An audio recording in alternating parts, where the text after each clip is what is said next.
Corporation here to tell you about the components that go into making a solar hot air collector. The very first component you need is a box of some sort. This one happens to be aluminum. You can make it out of wood as well.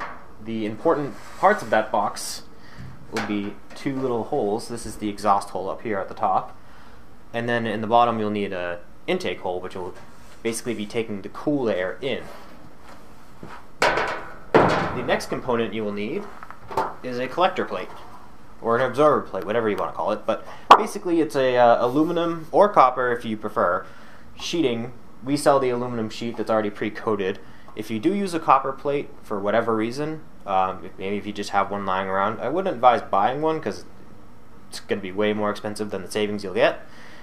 But if you do want to provide your own collector material, we do sell collecting coating spray, because you will need a black coat on that absorber plate, because that's what's going to make it absorb, is the coating. So basically this is basically a flat, matte, black coating.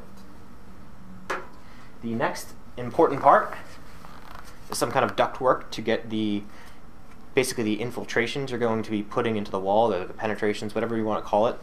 You're going to be cutting some holes in your wall to mount this thing, obviously. So you want to have some ductwork to get the air from the collector to your house and from your house to the collector. And with this you can put a little backdraft damper in it. We sell that right on the website as well. Like I should say, all of this we do sell right on the website. All these parts are nice and neatly organized on the website, as well as with a diagram of how to put them all together. Next parts, these kind of go hand in hand. A thermostat and a fan. This fan will go right on the exhaust hole. The thermostat will go a little bit south of it, I'd say. And the thermostat's going to turn on at 110 degrees and turn off at 90 degrees, which basically means at 110 degrees, this fan's going to start blowing and pull that hot air out and push it into your room so you can heat up your room. And then at 90 it's going to shut itself off, and then keep going like that until you decide to turn it off. The last part is some sort of covering.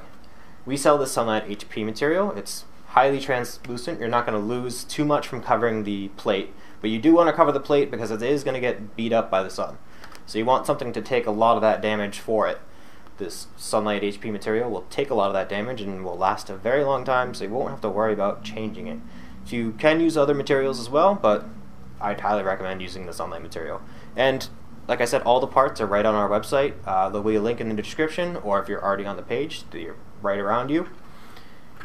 And then, like I said, there's also some diagrams and just general instructions on how to make it. It's a very simple do-it-yourself project. I'd recommend it if you were to get into a little bit of do-it-yourself work for something like that. I'd say it's one of the first projects you'd start to do. I'm Jay from Solar Components. I'll see you later.